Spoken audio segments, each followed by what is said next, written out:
Hi guys, I'm so inspired right now to make this video. I just came home from Bible study. It was a Wednesday night Bible study, but it was a special guest preacher tonight, and he was incredible, and he turned it into basically a service. A lot of times I prefer Sunday morning church service to Wednesday night Bible study, but tonight felt like a church service, and it was incredible, and I felt the presence of God so strongly that I just wanted to jump up and down and just, but I was holding a newborn baby, which I absolutely love babies, so I couldn't jump up and down. But I was just so filled up tonight, and I felt so blessed. And here's a little testimony type thing of sorts,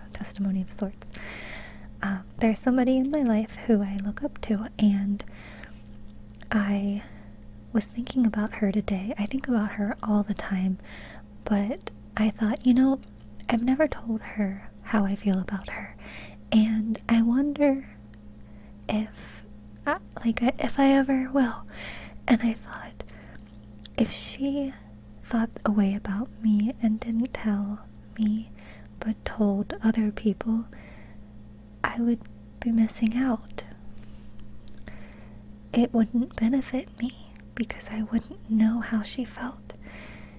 And I've told people how I feel about her, but I've never told her. So tonight, we got on the topic naturally through just talking, and then I was able to tell her how I feel about her. And this person that I'm talking about is my best friend's husband's mom. So it's kind of confusing. But it was so good, and at the end of the conversation I could tell that I made her feel good because of the way she acted and hugged me and smiled and everything. And this person, not every single Sunday without fail, but most Sundays, she hugs me and she says, "Oh, you precious child," and it means so much to me. And when I'm feeling down, I think about her sometimes and how much that means to me. And I was able to tell her that today. And she makes me think, because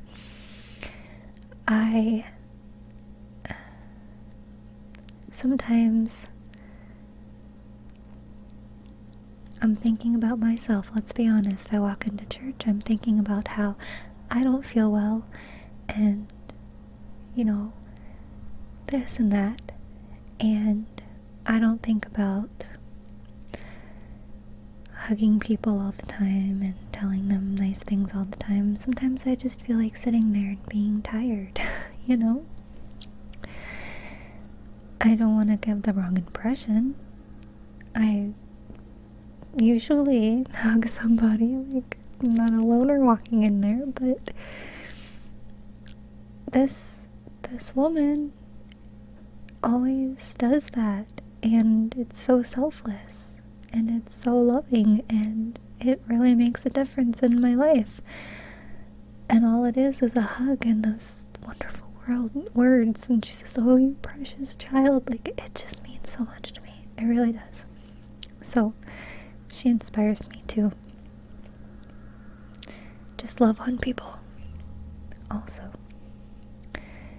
there was a situation where she showed love to somebody that didn't deserve love, and when she did that, it really inspired me and made me think a lot about forgiveness. And that video I made maybe 1 or 2 videos back about forgiveness, or loving someone that's not a believer, I really got started thinking about forgiveness because of that instance, and I told her about it tonight. Another thing was, I was thinking about my testimony and how I want to share more. I want to share all of it, every single grueling bit of it. Is just, I would love to share all of it. But one thing that stops me is not knowing how to honor my biological family, because I moved to Wisconsin to be away from them. It wasn't the whole reason, but how am I supposed to honor them if that's the base of the story? I'm not sure, but I was thinking about how sometimes I felt like I overshared, and other times I felt like, my testimony was given to me to share. That's why it's a testimony.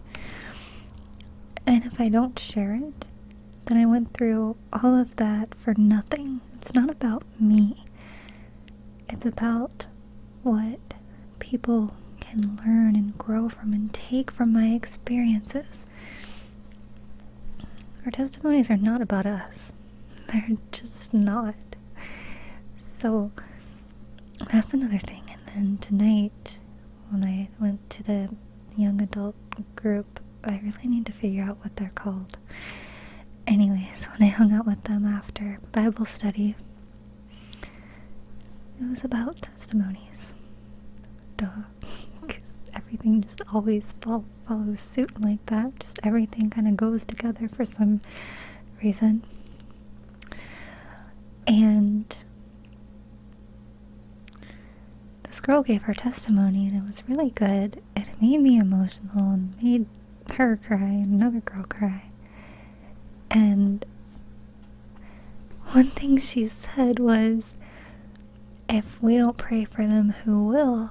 And I know that that's not super original, but that was something I said in my video about loving a non-believer or loved one or whatever. And that was something I was really thinking about. And then when she said that, it was just kind of like God speaking through her to me. And I really shouldn't be surprised, because I've talked to God so much lately. Of course he's going to answer me in these things that happen, but she wasn't there the day that I shared my testimony with my best friend, one of the first Sundays I was here in Wisconsin. So she asked me about my testimony, and I told her a little bit, and it's funny because I felt so kind of close to her during that, and I've hung out with her in groups a few times, and I never felt she was there, I was there, So that was really cool. And trying to throw my testimony at her really quickly as we were getting ready to leave. That was, I hope you don't mind, but I'm going to peel at Clementine while we talk. It's kind of hard to share it, but we were supposed to write down our testimony on this flashcard and have it ready in case anyone asks. So I thought, you know what, this I could share, and I can share bits and pieces. So one part was that there's a YouTube channel. It's called Shay Tards. I know it's a weird name. It has nothing to do with the word retarded. It's about a family. The dad's name is Shay, and the first video he posted was him dancing in a unitard. I know that's weird, but just look them up and you'll see what I'm talking about. You won't see the unitard video because that was years and years ago, but I used to watch the Shade Hearts, and I'm just peeling the clementine. Don't bother me. Or don't mind me. And sometimes I would get so upset watching their videos because I loved their videos, but they had such a loving family. And it was something that I'd actually never seen in person before. I'd never seen a family like that. I've had friends that had nice families, but I was never around them enough to know exactly how they were. And it was just the family, and it was just another family, and then there was my family. And that was not the greatest unit, you know? It wasn't a family unit, if you know what I mean. It wasn't that safe haven kind of thing that it's supposed to be. And so I would cry watching their videos. Just, like, really cry because I wanted a family really bad. And I always hoped, because Shay would say, you know, if you don't have a family, you can marry and create your own family. And so that was my hope. And I just wanted so bad to have a loving family. Now, because I followed God, I have a family. I have a mom and a dad and a sister and a brother, her husband. Like, I have the family that I wanted.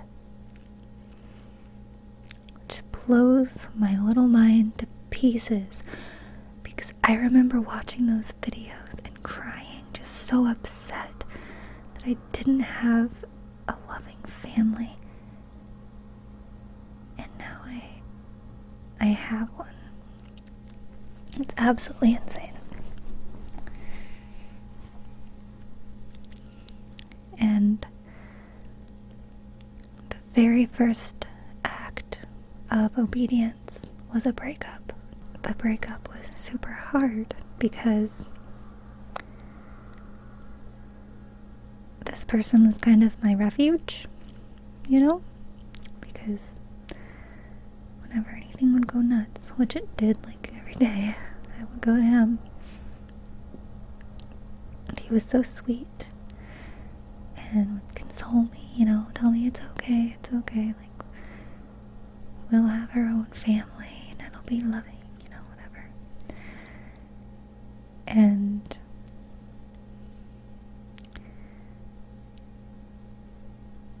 I was, you know, following the Bible. I was reading the Bible. I wasn't following it, I'm sorry. I was reading the Bible and I was getting convicted and scared because I thought, oh no, my life is I'm not living a Christian life.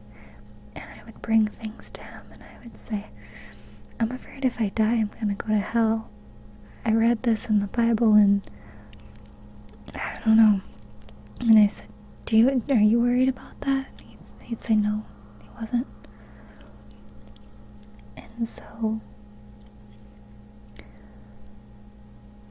I knew that I needed to break up with him because we didn't see eye to eye, nor were we anything alike, but that's besides the point. But something really cool happened.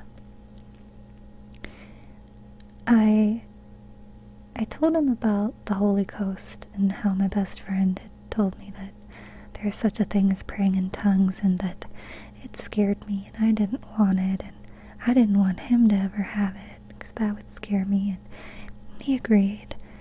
And then I got the Holy Ghost on May 1st, 2017, praying in my bed at night around 10:30 p.m.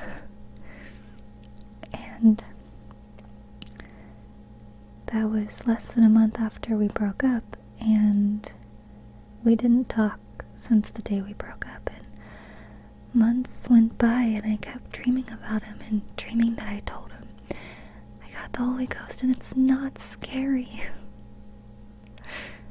And I just kept dreaming and dreaming and dreaming, and every time I woke up, I was so disappointed because I thought, oh, again, another dream.